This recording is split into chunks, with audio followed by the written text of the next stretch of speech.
Perfect. All right. So thank you, Miles. Yeah, thanks for having me. This has been exciting, and I think you and I are just kind of scratching the surface or seeing the tip of the iceberg regarding how God has brought us together, and the different projects ahead for us together.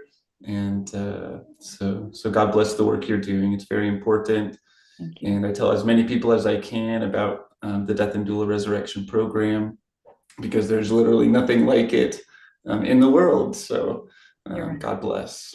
So Miles is the first name, Miles, and Gloetzner. So my last name, but ignore the O basically with the spelling. I am an RN and a VA RN specifically. I was at the local VA for 11 years, first as an unlicensed nursing assistant on a med surg unit, became an RN on the same unit after the VA paid for my schooling, which was just so amazing. Spent another couple years there. Then I thought I got my dream job, which was working on the streets, going to park corners or parks and street corners and connecting with homeless veterans and trying to find housing for them, getting them connected with healthcare as well. So that was an amazing opportunity. But after some leadership changes, they got rid of the nursing position and made it a social work role, which is still wonderful. The VA does great things for the vets, not just at our local one, but other ones. After that, I went into primary care, which is the hardest type of nursing because unlike in med surg, where I had a certain load assigned to me, caring for 3, 4 veterans. In primary care, I'm caring for hundreds, and I don't get to kind of let them go at the end of the day. They're with me on the weekends, they're with me all the time. And I become a connection and an important healthcare link for the services that they need. After that, a mentor of mine recommended that I take her position that she was stepping out of.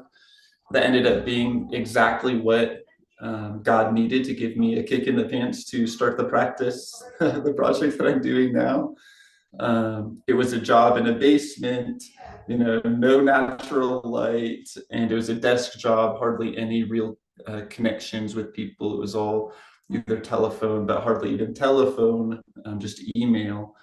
Um, but like I said, that did end up being the greatest blessing because it helped me to realize more about myself.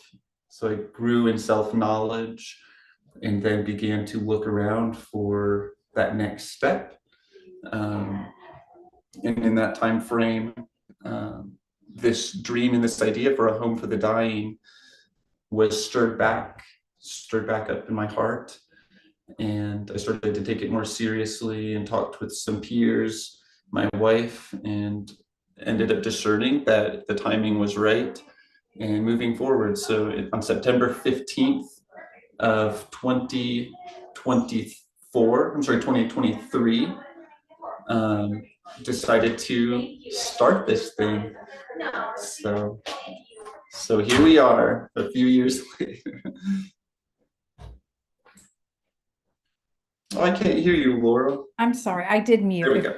There's a little background noise here. So, Okay.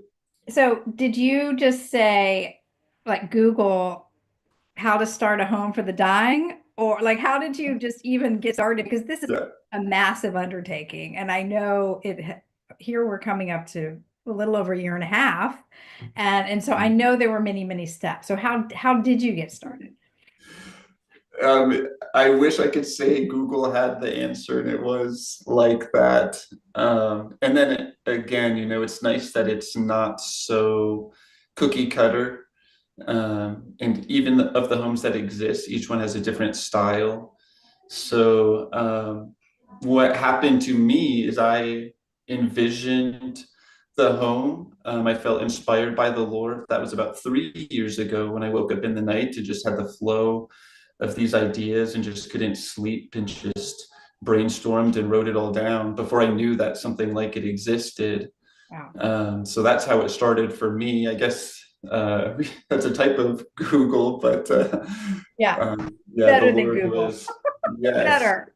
So if I recall, it's Omega Home Network. Is that what Um, the structure around the country that can help people get started with something like this, although you tailor it to your community's need? exactly. Yeah. Yeah. So in Okay. that September of 23, I learned about other homes like it, uh, and got connected with the Omega Home Network and visited three homes from September to October to get an idea, and kind of bring this, what was only an idea, into a reality.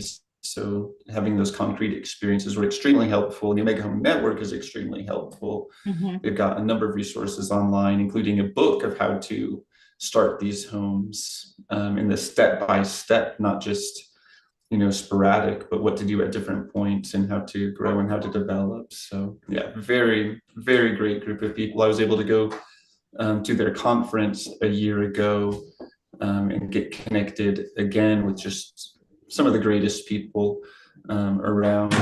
And that was a huge boost as we were still in the early stages. So the support's there. That's amazing. The support is there to do something. Yes. So a call was placed on your heart through some research and some time and God opening doors. You found a really supportive network of other people who are stepping out boldly to do something that's not just a good idea, but a way to transform our communities and transform the lives of people facing death, people who are a close family member or friend of someone's facing death. And I see it, and I hear a little bit of this from just a little bit I've talked with you and the couple people training in my program that you've sent my way, is it's something that changes the community as a whole, the volunteers and the people who give uh, to your group. So one thing, and I think this is a major reason I have a Christian death doula training program, is we're so detached from death as a society in modern years that we don't know how to care, and we don't know how to care for people when they're dying, like we have in generations past. We're not even sure how to talk about death exactly. And so this doesn't just affect us individually, but it affects us in our families and it affects us in our broader communities. And so what you're doing is just really opening the door for a community to come together and around something that is a lost art. So Exactly. is Yeah. that how it's kind of felt now that you've gotten started? Let me go down. Let's see. Um, Before we get into that, I should ask you, like you named it Inhora Home, and maybe explain what the word Inhora means. Okay. Absolutely. And I will just put a little blip in there too about those comments, because what you said is just so insightful and so powerful. I don't want to miss that flow, since I think it was the Lord, speaking through you. So yeah, it's always been the Christians of a community who cared for their dying. It wasn't the government. It wasn't big corporations. It wasn't for-profit medical systems. It was everyday people, who believed that those in their last days of life have value and are still part of the community. When we cut off our dying brothers and sisters or mothers and fathers, from the community, from the connection, and put them into a medical facility, a nursing home. There are circumstances, don't get me wrong, and very painful circumstances where that might be needed, and it's still an imperfect and a sad option. Unfortunately, in our modern society, we don't have the community support like we used to. Um, but an option like a social model hospice home, like Inhora, is going back to that root, back to that Christian charism and style and ministry of caring for the dead, rather than putting into the hands of these people that don't really care about us. The homes, there are homes like this that exist, but they cost upward of $5,000 a month. So, it's for wealthy, and I've heard of some even, 10,000 or more. Dignity at the end of life shouldn't have a dollar sign. There shouldn't be, it's something that's priceless, that we can't just put a tag on. And it's a privilege, and it's an honor, because communities suffer when we don't see death and we don't talk about death, especially without the Christian perspective of the resurrection side of it as well. There's so much suffering and injury that happens, and you and I, Laurel, are on this wave in our society when the secular folk are now starting to talk about death and dying, with the death positive movements, and death care and natural burial and these things, but all from the secular side. But the culture right now is talking about it, and thank God that those on this call and us, that we're listening, because we need the Christian voice in this conversation. Otherwise, our communities will suffer. Before, it was in the hands of, and even now, in the hands of for-profit organizations or the government. But if the Christian people can come back into this conversation and make a difference through becoming death doulas or starting homes like this, then it will allow us to bring Christianity back into the public, back into this arena, and allow us to make a difference for the Lord. So, really clear. Yeah, go for it. I'm very grateful that you, from your, we're doing something dynamic.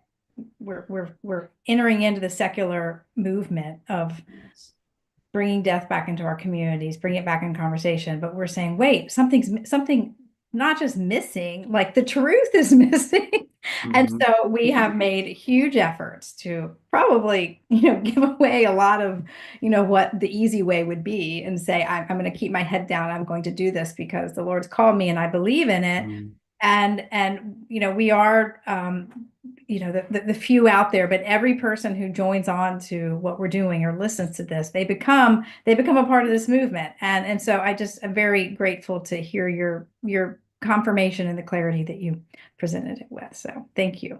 Yeah, you're really in the action. I mean, I am in the action to a degree lesser than you, because I sit on my computer and tell people what you will see. You're actually seeing it. And that's so amazing. And so tell me what the word Inhora means. Tell us what the word Inhora means. It comes from the Latin prayer, or the Latin recitation of the prayer of the Rosary from the Hail Mary. And at the end of that prayer, it says, "Pray for us now and at the hour of our death." So at the hour is what Inhora means. Nunc et in hora mortis nostrae. Amen. So there's an obvious connection with death, and an obvious connection with faith. And then there's a few other ones that maybe aren't quite so obvious, which is, so yes, we're at the hour for those who need it most in our community, when they're, when they're dying, when they only have weeks or even days to live. We're able to come to their aid. But we're also at the hour when our medical system has gone to extremes and has tried to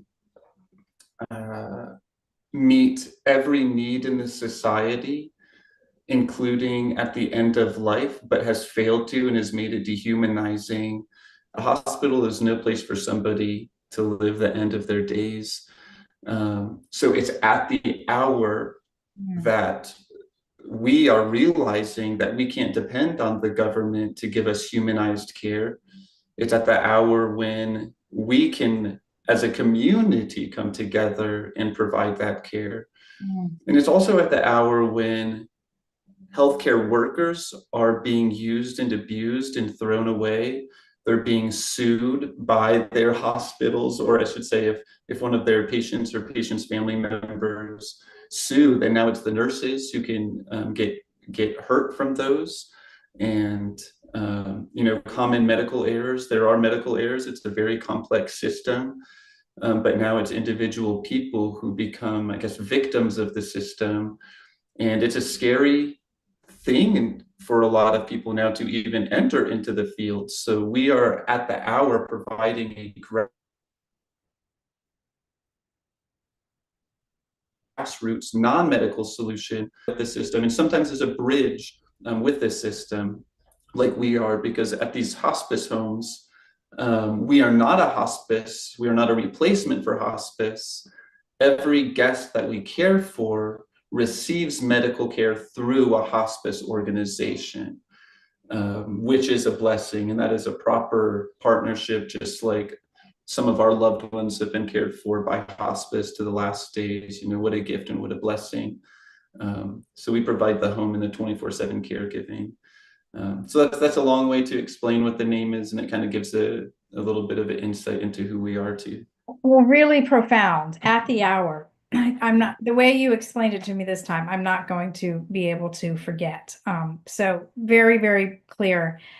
Well, and the next question I was going to ask is, why do you call it a social model hospice home? So glad you already added to the conversation that you're not hospice, and someone coming to finish their days at Inhora has to be enrolled in hospice. And I imagine there are more than one hospices in downtown Albuquerque. So do you see more than one hospice? Oh yeah. Yeah, we don't have any how do we say, preference for any hospice. We do require a couple things of hospices, which is, one, we want them to come and meet us and see our home, see our chapel, see our space, eat our food. So that's one thing that we require. And then we do have a memorandum of understanding that they sign, but any hospice is welcome to come into that connection with us. And so far it's been amazing. From the very first weeks, they've given us, the hospice employees, the nurses, directors have given us such praise. And they say they're spreading the word like wildfire about what we're doing here in downtown Albuquerque. We are the only home like it in the Albuquerque area. There is one other home that's part of the network in Santa Fe. Little different style, maybe even a very different style. They don't have the Christian values. I can say that much. Our home is, there's nothing in dying. So let's head into that. Yes. You are doing something very special. New Mexico is a medical aid and dying state. Yes. I don't live there, but from what I understand, their legislation is quite liberal. Yes. Maybe more than another medical aid and dying state. Is that truthful to say? Yeah, I mean, from the kind of the history of the medical aid and dying legislature, pretty much as it goes state to state, the more as time goes on, those advocates are realizing that the terminologies aren't as flexible and accessible enough. So in other words, the medical aid and dying laws and rules and criteria get easier and easier to access as time goes on. And New Mexico is one of the later states to have adopted the legislature. So we are quite advanced in that. For example, people can do just like they do for abortions in our state. We have traveling abortion available, or a tourist abortion. We have that now for medical aid and dying. So interesting. It is. So is medical aid and dying becoming easier as a death option for people who aren't in hospice, or is it still very limited to hospice care? Do you have to? Oh, that's a good question. Well, there's very sad advancements regarding the criteria for medical aid and dying and for hospice. So two things on that. One is there's a push right now to allow some mental health diagnoses to become a hospice criteria. One of them is terminal depression. If somebody has a terminal depression diagnosis, meaning that they've tried things over such and such period of time to treat the depression, but it wasn't successful, then somebody can be eligible for hospice, which would then make them eligible for a medical aid in dying. So medical aid in dying is a huge, it's going to hinder mental health care. It's going to hinder palliative health care as well.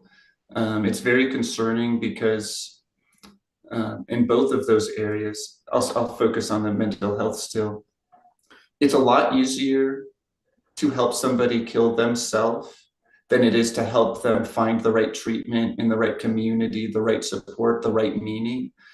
All of those things take a lot more work, both from the individual and from the healthcare or community perspective as well. So now we have this easy solution. And then with palliative care, for those that aren't familiar, that's the side of healthcare that helps to palliate those with chronic conditions, including those nearing the end, to make them more comfortable. It's not to cure them, but to make the symptoms more manageable for, improved everyday living. So now, if somebody's having a hard time sleeping, then they can take something to help them sleep. Maybe some of you have done that too. So palliative care can help make symptoms a bit easier. But now medical aid in dying can come in to those that want it and cut off the palliative care and give the ultimate palliation of putting someone to sleep forever. Putting someone to sleep. Yeah, I hate medical aid in dying, and I'm so honored to be the only pro-life at the end of life ministry in New Mexico. I'm so tired of the lies that it's humanizing, the stories, the commercialism, the profiteering, and taking advantage of those most vulnerable, and even of the wealthy. Most people who choose medical aid in dying aren't poor, they're not disabled, and they're not in pain. Most of them are wealthy and educated and probably come from a spot where they just, this is what the statistics show, that people end their life primarily because they feel like they're going to be a burden and they don't want to. I believe the statistic is 70. This is from Compassion and Choices, which is a pro-MAID organization, national. And I believe it's 70% of people choose it because they don't want to be a burden to somebody. And how sad that a human would feel that they're a burden, and that we would, rather than show them and carry the load with them, that we would just kill them instead, or give them a way to kill themselves. So, well, this happens because the gospel isn't as fully understood inside communities, inside medical establishments. In the training program, there's a document, and it talks about aging, and I wrote it. It's not something I found online, but I did find this quote, that our dignity comes from our need for Christ. And so if that, we believe, is the truth, that's what gives us our dignity. So if we think, where death is undignified, or I don't want to be a burden, all of that says my life doesn't have value anymore. And if we look to Christ on the cross, I mean, to us, the most valuable thing that's ever happened is that he died.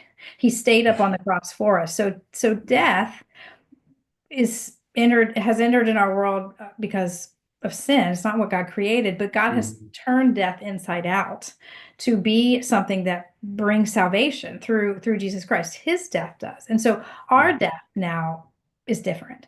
And that ending it, so much maturity in Christ can happen in the last weeks, months Mhm. of a terminal illness. And I actually sat with a lovely young mother who was dying, and I remember her, and she had a lot of physical pain, metastasized cancer in the spine, metastasized into the bones in her legs and hips and spine. And so she would have these like major surges of pain, just like the kind where you just like cry out and scream.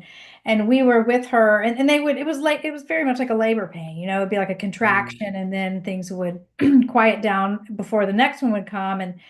And she said she'd gotten to the point where, she was okay. She'd come to peace that she was going to die. She was going to be with Christ. She was a very strong Christian.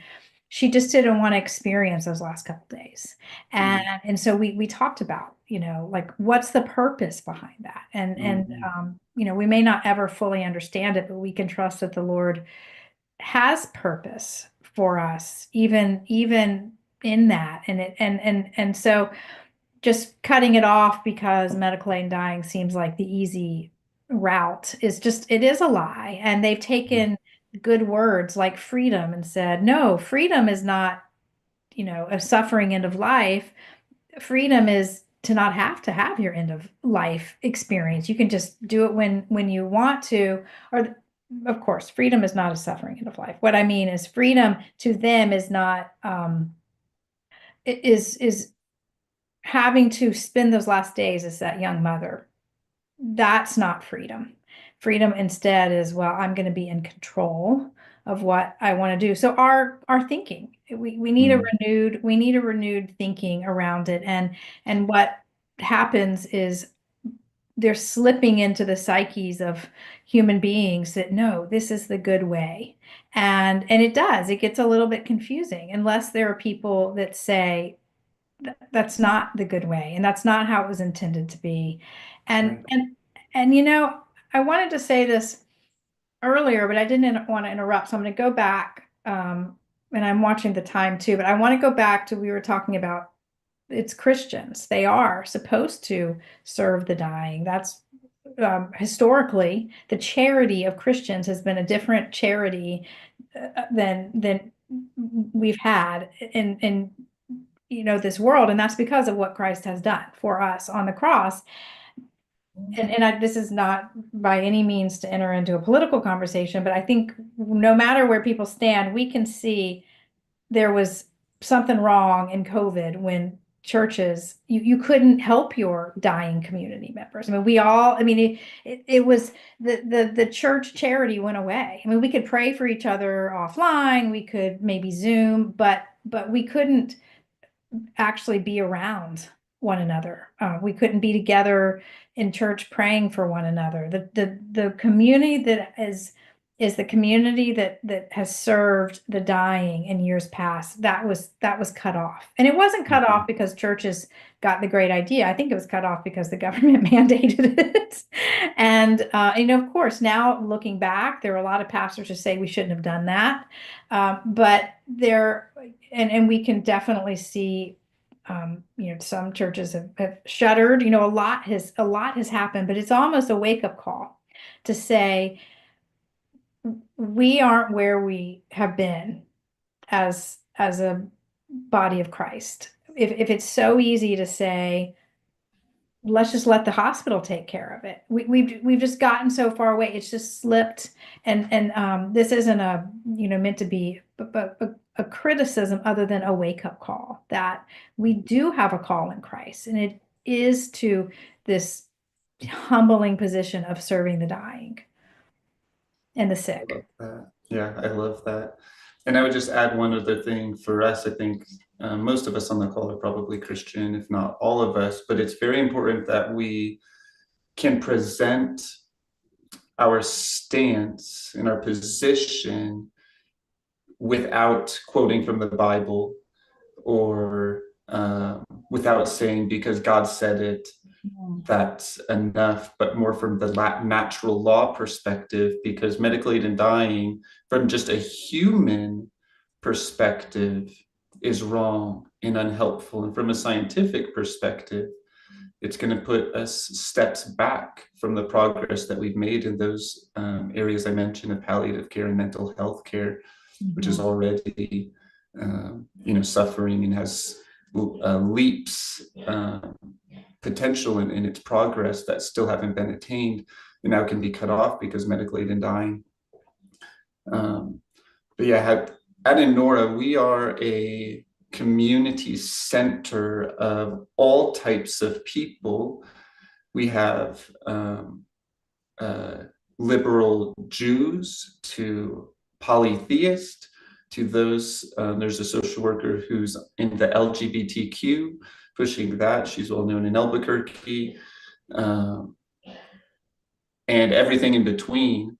And they're all coming here and they're seeing the love. And when they walk in the doors, they are saying, this house is different. There's a peace here. This is beautiful. What is this? And we have a chapel and we've got a crucifix and we even have the Blessed Sacrament in that chapel now. So we're witnessing to life in a way and in a language that the culture around us is going to understand. And that, I think, is pretty powerful. The pro-life at the beginning of life movement has been pretty successful with that as well. That science is behind it, that at conception is when that human person is formed. So similarly, we have science in our support at the end of life. It's dehumanizing, and there's so many problems with it.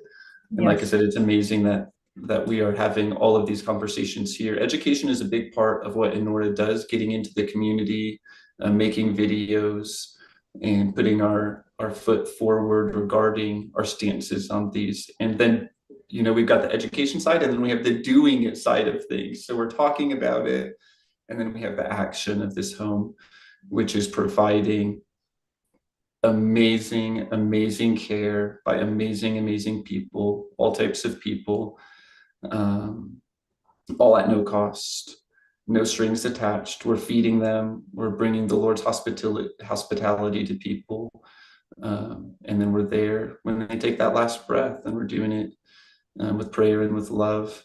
And yeah, it's amazing.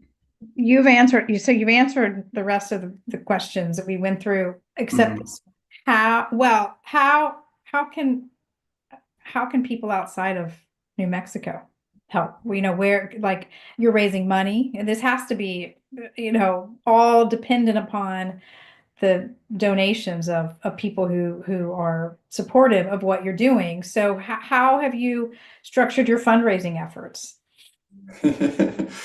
Prayer on our knees. We have on our knees fundraising efforts at the end of every month. And God's been faithful. He provided a building, a home. Yes. Just this morning, the Albuquerque Journal, which is the newspaper of our city, or the biggest town in New Mexico, we were on the front page. So that's amazing. And God brings the right people at the right time. So yeah, what can you do? Well, if you do know people with deep pockets, then that is something that can help us at the right time, to pray for us, to consider starting a home like this in your community, because I believe every community needs a home like this. And we have plans to do that in New Mexico. The Omega Home Network is ready to support, and I could provide support from my little experience as well. So yeah, that's what I would say. And don't be shy on the topic of medical aid in dying. Don't be shy on the topic of end of life and the dignity of the human person to the end of life, to natural death. And know that by you becoming a death and resurrection doula and bringing the Christian flavor to end of life ministry and care is the most powerful thing you can do for individual people and possibly for the community. If you start, we know death cafes, they were pretty popular years ago. There's still some around. having these conversations in the public as well. We don't need to keep this to ourselves, but we need to be open to conversations, having hard conversations, straight conversations over coffee or tea, not in us versus them, but we can find some common areas and we can have loving, charitable conversations while holding to the truth and finding ways that we can still work together, and not fight against each other. But especially what matters is what you're doing for that person who's nearing death or preparing for death, in your death doula ministry. That's what matters. And it's amazing, you'll find that, like I did, I thought that was going to be the main ministry of Inhora, is caring for the dying. But I found once we entered into it, it's a ministry to our volunteers, to the community supporters, to our community at large, to the employees and those that just come through our door for a tour. It's a lot bigger than I realized. And I think that's the same for your death doula work as well, death and resurrection work. Yeah.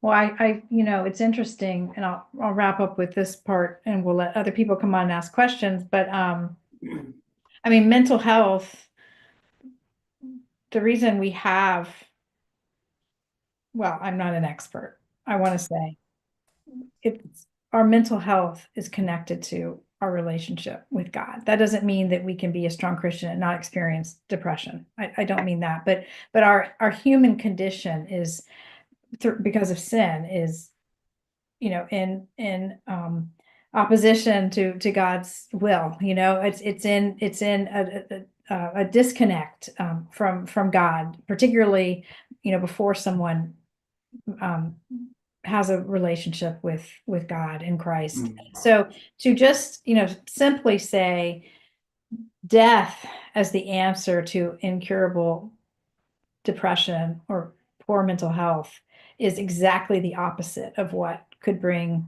cure to mental health, which is knowing your creator has left his heaven and died on the cross. Yes. So you can be free and you can have new life. Even now, before death, you can have, a taste of new life. And so we must keep praying. I imagine you've had some spiritual warfare along the journey. Have there been things that have made you question yourself, or how's that journey been? It's been a wild ride, that's for sure. It's been a wild ride. Yeah, but mainly it's just little confirmations and things. But I've definitely had doubts. I was never a hospice nurse, so the very fact that I've gotten into this death care work and field is something that was never on my radar. Maybe it was for a minute while I was a nurse. I would care for, on the med surg units, we would sometimes care for people who were dying, if there wasn't room in the hospice unit and such. And I did at one point think I would be a hospice nurse. But yeah, God is, he's funny, he is interesting, he just needed somebody who was a little bit wild enough to believe that this was possible in our community. And I ended up being that guy. I'm not the right person for it. And at the same time, as I look at my life and the providence that he has had and the different experiences that have brought me to this point, then it really is undeniable. But I add that in the context of spiritual warfare because God is with us. God is behind these things.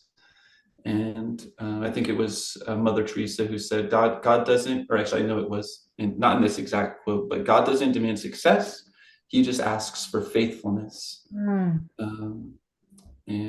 So far, God has let me be faithful, and that's to his glory. So may he help us both, Laurel. That's both right. That's right. To the end. Yes. Well, I look forward to seeing things continue to grow, the collaboration, staying strong. And so there are two people that are connected with Inhora that are training in the program. And I absolutely love that. And we've talked about when things settle down a bit from your new start with your first guest, that we're going to see, where else can we collaborate, because it's important. This is a movement, and several people in the program have said to me, I want to do something like this. Like, the Lord has also called me to this. So that's very exciting. And then we study the book The Crisis of U.S. Hospice Care in the program. And Oh, yeah. Harold Braswell, the author, does a research project down in Atlanta. And it is for something that would be the sister group to Inhora. And so very exciting to see something growing. So thank you, Miles. Now I'm going to give everyone the opportunity. If you want to turn your camera on and your mic on, have at it. And Miles, we have a little bit more time if people want to ask him questions, or if you want to share anything else, Miles, that we didn't cover today. I'll stand by. I don't have anything in particular at this moment, but I'm sure it'll come as people ask questions and such. And I'll just say we have a good mix on today, that some people have trained, some are training, and I see some that are considering training. So this is a very good mix. So, Miles, this is Rosemary. And so the house that you have, the Inhora Home, is it an actual like facility, or is it an actual home? Like a Great private question. home? We are a home, and so this home that we're renting, it's owned by a church. So I've got to give just a little bit of history, because it's a home and it's a little bit different than a home. The way that it's set up, it's as if it was designed for exactly what we're doing. It is so amazing. And the reason is because a donor back in the 80s funded this structure to be built as a shelter for women. Yeah. So we're kind of following in that history. So it looks like a home, it feels like a home, and then there are things about it where it takes it kind of a notch higher, regarding the quality, like or the living space. The doors are very wide, and then it's got this huge living room, which is perfect for our trainings. There's a training going on this morning. A hospice nurse in the area is providing it to our volunteers. We've trained over 60 in our community. So it is a home, and we call it a home, but the hospice is in the area. We're like, what facility are you from?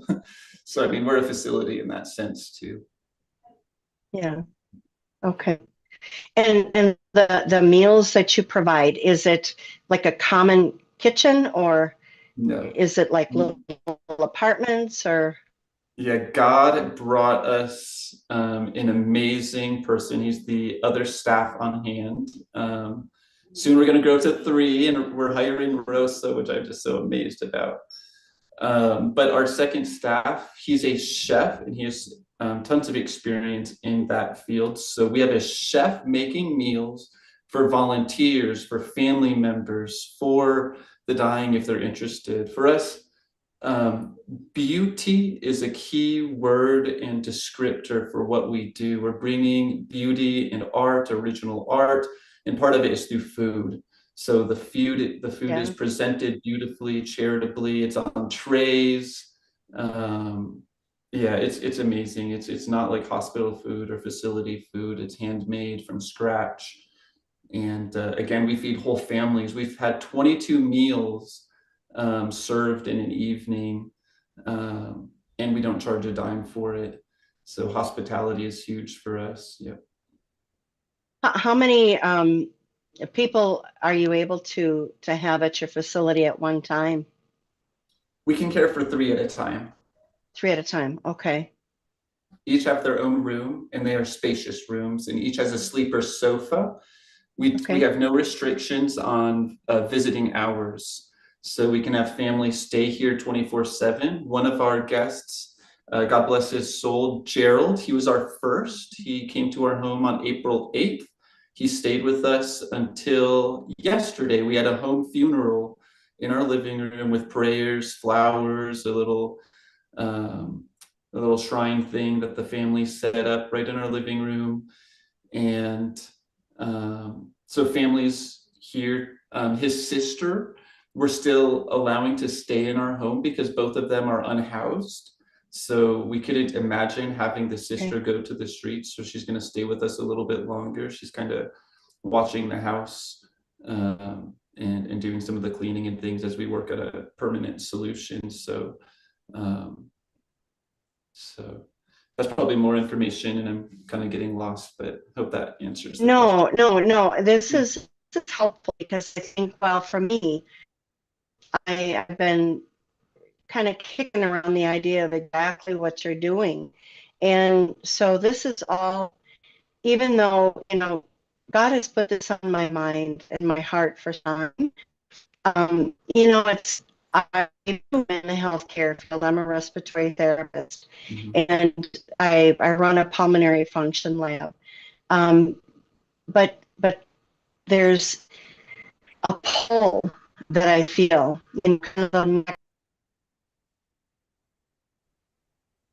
So we might have just we might have lost lost her. Well, she'll come. She's coming back. Yeah. Oh, And then Michelle and Jill. sorry. Okay. Oh. You, Did you Well, want to Rosemary, finish? Okay. I don't want. You're kind of cutting out a little bit. I hope you can hear me. I just want to add one little thing and then we can get to the other questions is reach out to me. You're welcome to come visit our home. I think we're doing it in an incredible way. And I don't know why here in Albuquerque we get to do something so amazing, but the way that it's being done is truly incredible. And then we had an RT come and visit us. A lot of RTs were traumatized during COVID, which Laurel mentioned. They saw people dying in very inhumane ways and felt totally powerless and just like a tool in a machine, because that's pretty much all that could be provided. So my heart goes out to you if you were an RT during that period. And we do have some RTs who are connecting with Inhora now as well. When I gave a tour to one, he actually cried because it brought up that trauma that I don't think had quite surfaced, which happened during COVID for him. And he's seeing what he knew his patients needed, but that he couldn't give them. And now he's seeing that we can actually give it to the people in our community. So I love what you're doing, and definitely reach out to me. Be glad to help and answer. Thank you so much. Michelle's going to go next, and I'm going to put Miles. I'm going to put your email address in the chat. Okay. Here. Okay. Miles, I love what you're doing. I really appreciate it. And I went to your website when you were talking and looked up Dallas. Like, what do you have in Dallas? And it looks like there's one that's set up. I don't know about Fort Worth. That's just an hour away. And there's like two that are in development that are not in the city of Dallas. That's where I live. So I was just wondering about that. But I did see that. And it says you're a non-medical. So it's basically just come to die, eat, sleep. So, but you have a respiratory therapist. Do you have any kind of medical services, or what about their pain? I guess, well, hospice will come for that. Sure. Is there Yeah. oxygen or? Yeah, good question. I guess that would be No, that'll help me to clarify and kind of span or show our scope. So we're non-medical. And when I mentioned RTs, these are volunteers or people who have just come and supported. They are not employees and they are not acting in their RT role. They're just people who have given so much in their profession, and then they see that we're offering something amazing for those at the end of life, and they want to get behind it. So we are totally non-medical. We're basically a home and a family for those who need it, but don't have a home and a family who can provide it. So even for probably most of us on this call, we may have a loved one who may want to get home hospice, but near the end of the life, they need 24/7 care. And for most of us, that can create more strain than what we can possibly even care for. Some of us, if we're retired and maybe have a little bit of income or something, we can make it work. But many of us, we can't up and leave our jobs to support that loved one. So we become either an extension for the family, or for those like in Gerald's case, we become the family. So anything that could be cared for in the home, in somebody's personal home, is what we can care for in our home. So if you think, if your loved one does have pain, or let's say they do need suction or they do need oxygen, all those things can be provided in your home. So we can care for those things, just like a family member, even a non-trained, non-medical, non-healthcare family member learns how to do those things. That's kind of how we are. We can do those things in our home as well. Medication administration. We have some of our volunteers who are trained in that as well. So is the Omega group a Christian group, a Catholic group? I didn't see anything about faith on your website. Neither. Yeah, there's all types of homes that are allowed in the network, from those who exist primarily to care for those who want to end their life in their homes, to ones like ours, to ones that actually will charge some. Some have a sliding scale system for payment. And some actually do try to get reimbursement through Medicare and Medicaid, because some services, it just takes a ton of work in order to get the reimbursement, and almost like a full-time person just to try to get that payment.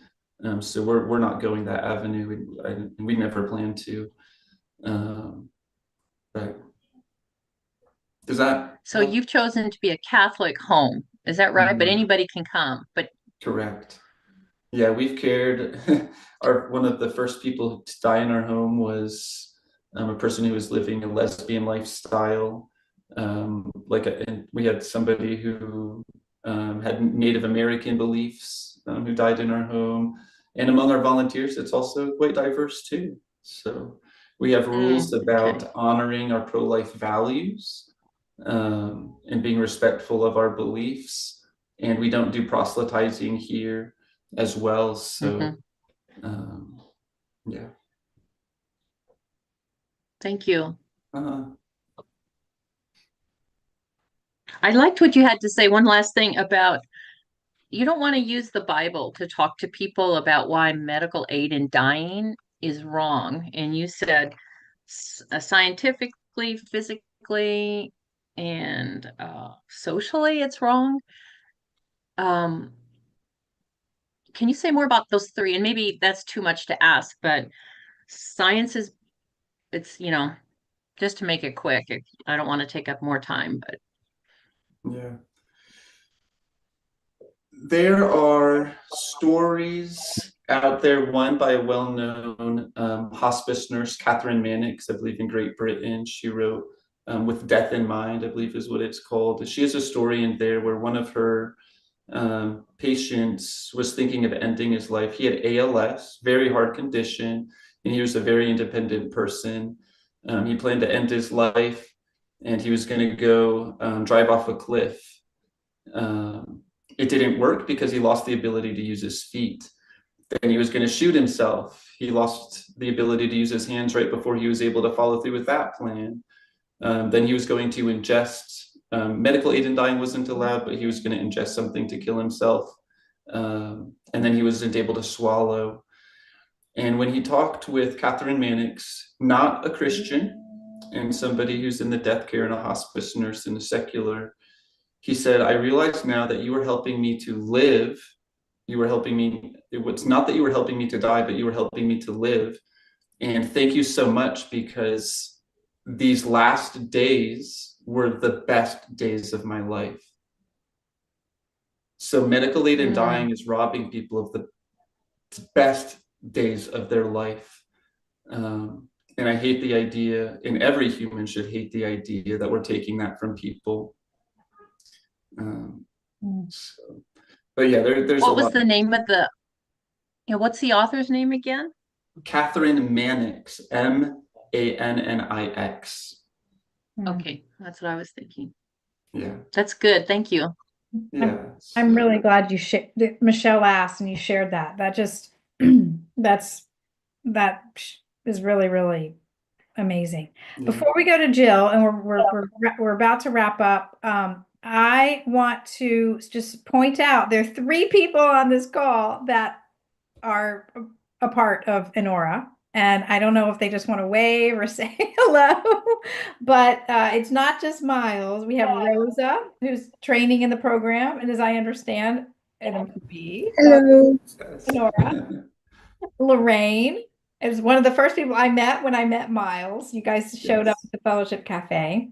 And Denise is Miles's mother-in-law, and she's training in the program.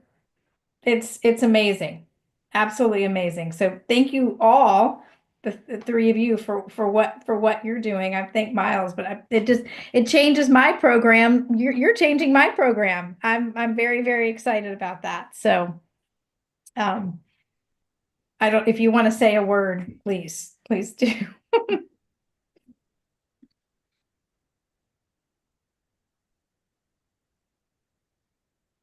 Looks like my mom is trying to say something.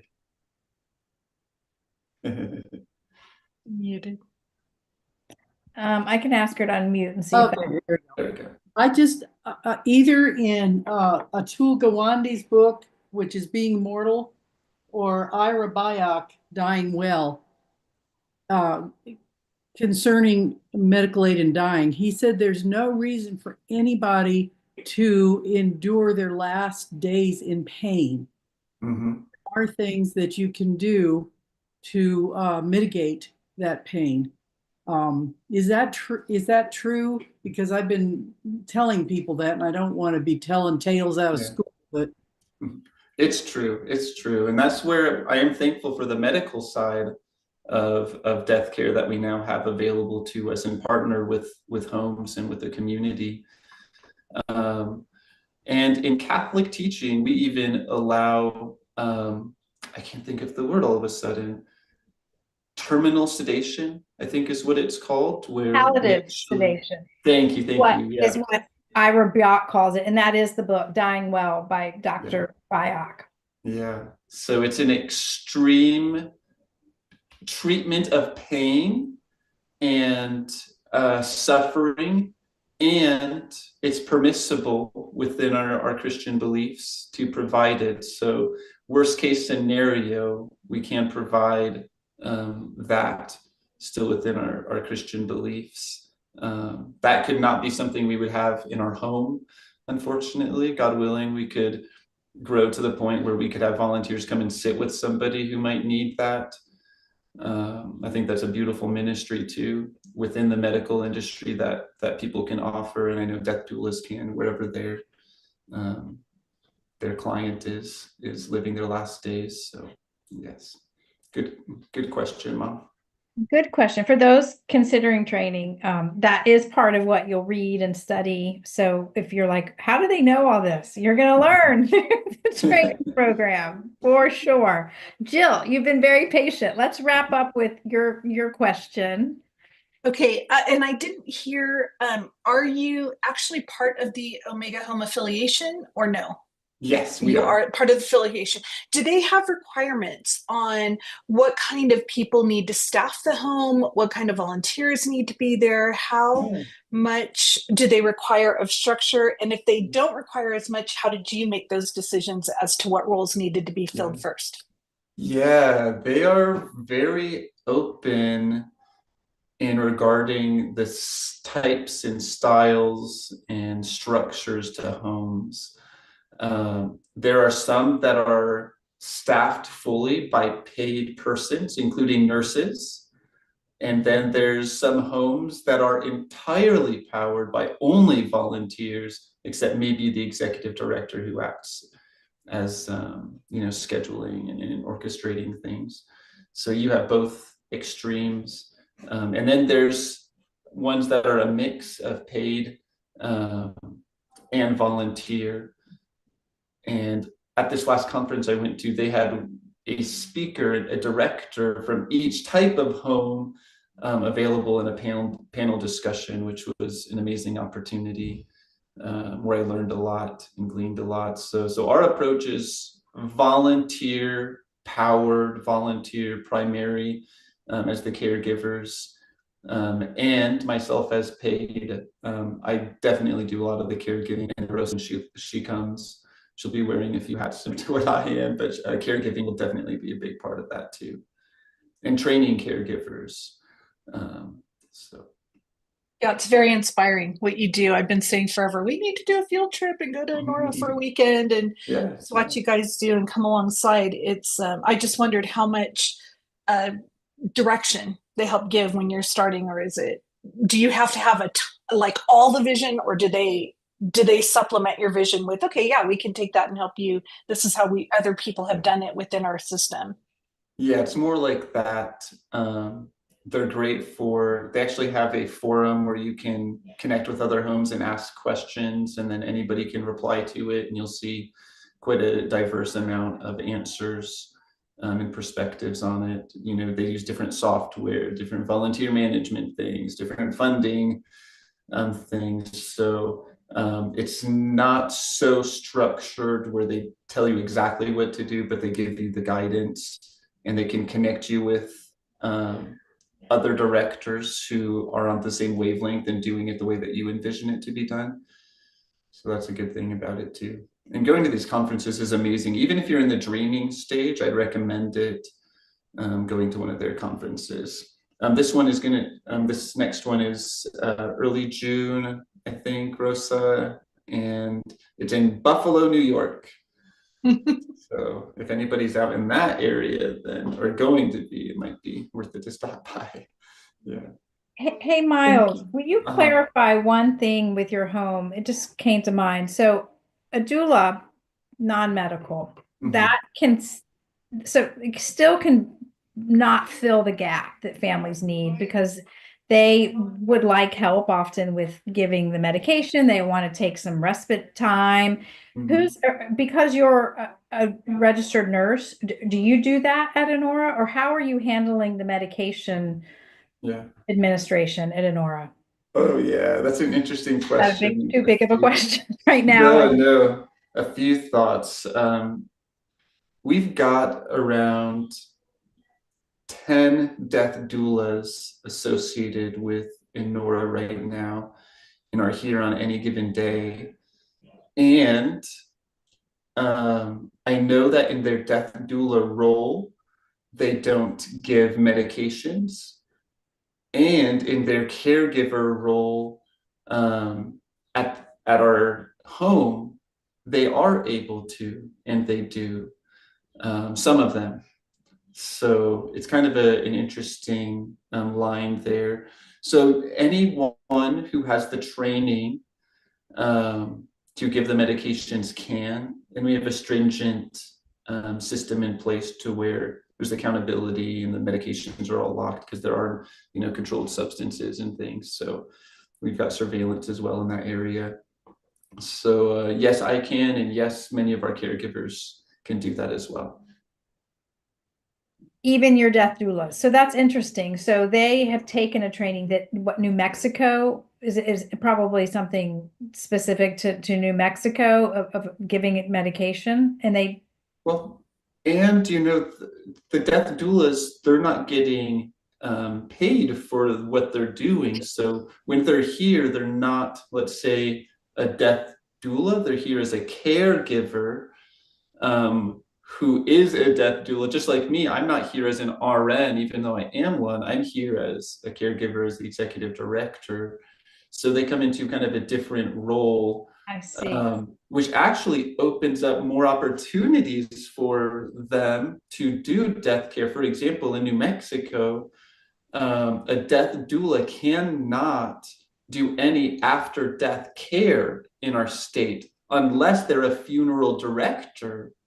That's the law in New Mexico. But in Inhora, as a volunteer, they can do after death care. They're not being compensated for it. They're in their volunteer role. So they can, some death doulas have this passion to care for those that they, brought to the point of death, to continue caring for them after death, but they can't. Their hands are tied because they aren't funeral directors.